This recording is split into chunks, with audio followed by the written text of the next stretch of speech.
Assalamualaikum warahmatullahi wabarakatuh. Jumpa lagi di channel Revolusi Indonesia.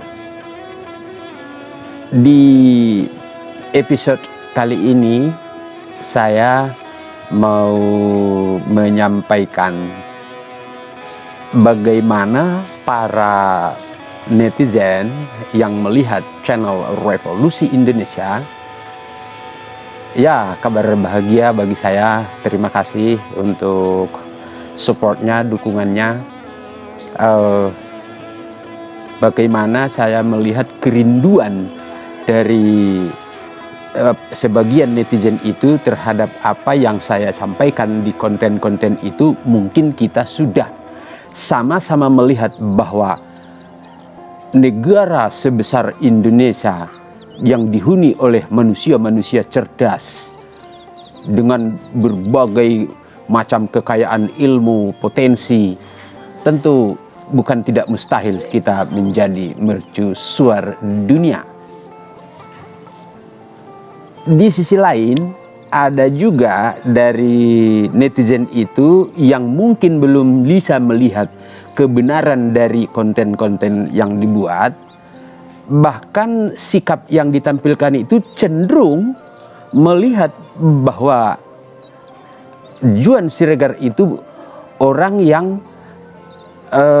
tidak benar atau orang yang salah, sehingga isi komennya pun tentu ya bisa dibayangkan. Bagaimana menilai orang yang dianggap tidak benar, tentu kontennya pasti sesuai dengan pemikiran itu. Nah, itu sebab kenapa saya membuat video ini untuk menyampaikan.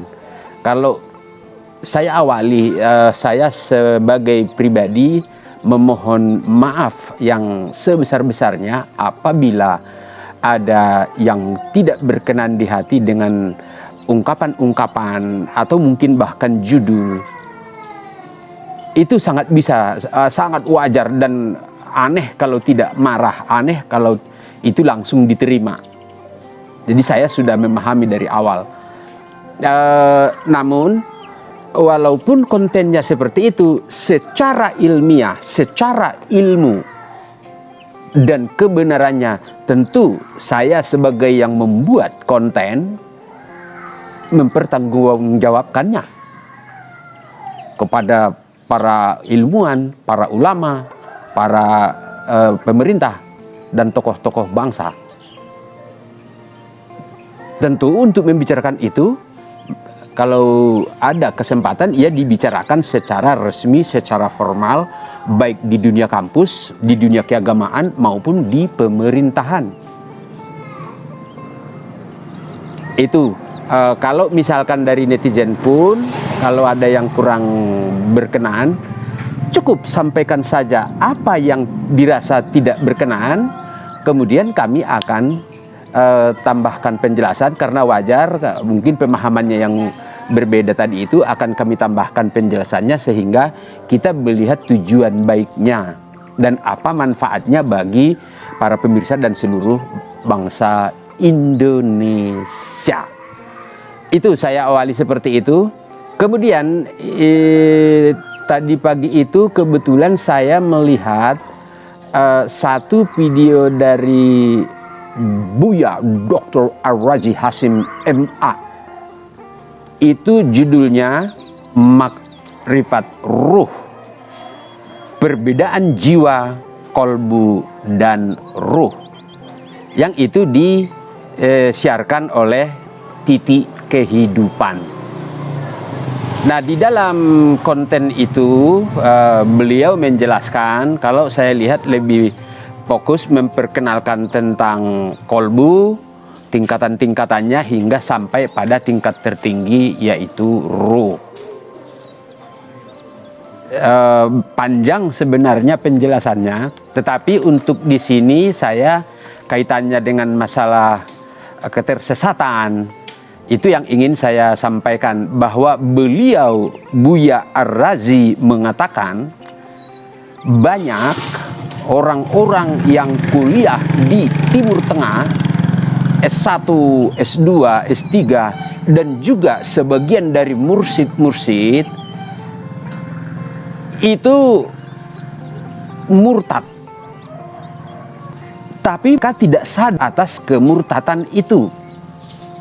Bahkan dia mengatakan mereka telah menyekutukan Allah dengan sosok yang dikultuskan. Dan beliau, Buya Ar-Razi, katakan, merekalah sebenarnya Dajjal yang menyamar menjadi wali. Jadi pertanyaannya, kenapa seorang Buya Ar-Razi Hashim yang begitu dikagumi bisa berkata bahwa banyak di antara lulusan S1, S2, S3 dan mursyid itu sudah murtad? Ya, ini saya melihat adalah hal yang sama dengan yang Juan Siregar lakukan atau katakan di dalam video-video sebelum, di mana Juan Siregar berkata bahwa filsafat, psikologi, sejarah itu sesat, itu adalah ilmu-ilmu sesat. Dan dalam penjelasan itu juga Juan Siregar berkata, sesatnya di mana?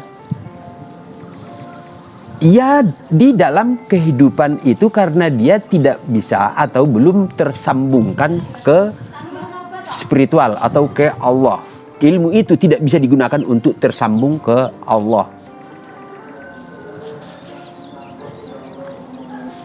Terus, ilmu-ilmu thariqah atau tarekat juga disebutkan sesat. Agama Islam juga disebutkan sesat. Cara pandang Juan Siregar tentang itu dan juga cara pandang Buya Ar-Razi tentang yang tadi disebutkan itu sama. Karena Buya Ar-Razi memiliki ilmu yang sangat detail dalam terhadap keberadaan kolbu sampai ke sir, sampai ke ruh itu sendiri. Sementara orang-orang itu dalam praktek kehidupan memang belum sampai melihat seperti itu. Makanya Buya Ar-Razi menyebutkannya sesat. Kalau kita analogikan misalkan perjalanan sebuah rute dari Surabaya menuju Jakarta. Buya Ar-Razi berangkat dari Surabaya, juga yang lain-lain itu tadi sesama doktor atau mursyid-mursyid sama-sama berangkat dari Surabaya menuju Jakarta. Nah, Buya Ar-Razi itu menempuh jalan. Rute yang mana? Mungkin sama, mungkin berbeda. Nanti di mana berbedanya? Ya sesuai dengan masing-masing. Nah, Buya Ar-Razi itu sudah melewati Solo, sudah melewati Semarang, Pekalongan, bahkan sudah sampai di Cirebon. Sementara yang lain itu mungkin malah masih di Solo. Nah, di Solo itu yang seharusnya dia lurus menuju Semarang, tapi malah mutar-mutar di situ. Itu makanya Buya Ar-Razi menyebut mereka itu sesat. Apakah ada yang salah dengan sampai di Solo? Tidak, itu sudah berangkat dari Surabaya, cuman baru sampai di Solo. Nah, di Solo itu dia muter-muter. Muter-muter itu disebut sesat. Karena Buya Ar-Razi ilmunya lebih tinggi dari mereka, dia sudah tahu jalan, akhirnya dia tahu menuju Semarang. Akhirnya dia ngikuti jalan lagi sampai ke Pekalongan, bahkan sudah sampai di Cirebon.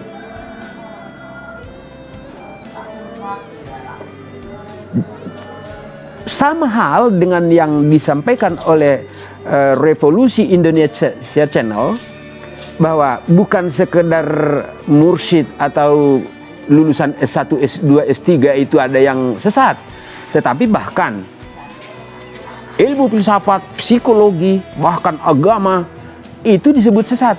Karena apa? Karena dia sudah melihat atau sudah sampai di Jakarta dan sudah tahu semuanya. Dan dia melihat orang-orang itu seperti filsafat, psikologi itu tidak bisa, memang tidak, dengan adanya istilah bawah sadar, hukum alam itu yang menghentikan. Jadi tempat terhentinya di situ, berputar-putar di hukum alam dan bawah sadar. Nah, apabila itu sampai ke istilah hukum Allah atau ruh penyempurna atau ruh yang seperti yang disampaikan, yang dimaksud oleh Buya Ar-Razi, itu benar-benar sudah sampai. Nah, di situ berarti ini semoga semakin kita bisa sama-sama melihat apa yang dimaksud oleh Juan Siregar tentang ketersesatan itu. Bukan ada yang salah dengan ilmu thariqah, agama Islam atau yang lain, tidak ada yang salah dengan itu. Cuman istilah agama Islam itu sendiri kalau mau dipakai menuju bertemu Allah itu tidak bisa. Karena dari Allahnya sendiri sudah mengatakan di Al-Quran itu, tidak, dia pernah menyebut ada agama selain agama Allah. Dan Allah mempertanyakan, kenapa kita mencari agama yang lain selain agama Allah? Karena apa? Allah berkehendak agar kita sampai kepadanya. Dengan kata lain, kalau kita menggunakan agama selain agama Allah, mustahil sampai kepada Allah. Nah, ini saya sampaikan kepada seluruh netizen, pemirsa, dan sebenarnya saya nyampaikan itu terutama untuk bisa sampai ke para ahli ulama, tokoh-tokoh, cendekiawan, begawan, lintas agama, dan kalau bisa nanti kelak bisa dengan pemerintah, Bapak Insinyur Jokowi atau Insinyur Joko Widodo, ya agar kita anak-anak bangsa ini bersinergi mewujudkan Indonesia pusat ilmu dan peradaban suci, negara bagai surga.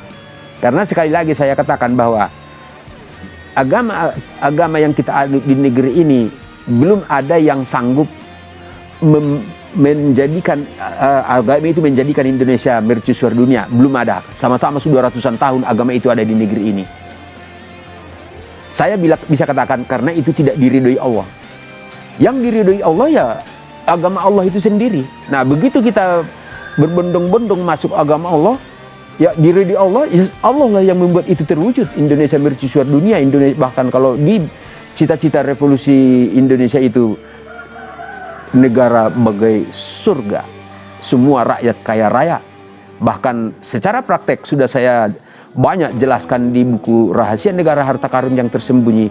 Murid SD saja itu bisa berpenghasilan di atas UMR. Ulama mana? Ekonom mana? Negarawan mana yang bisa berpikir sampai sedetail itu?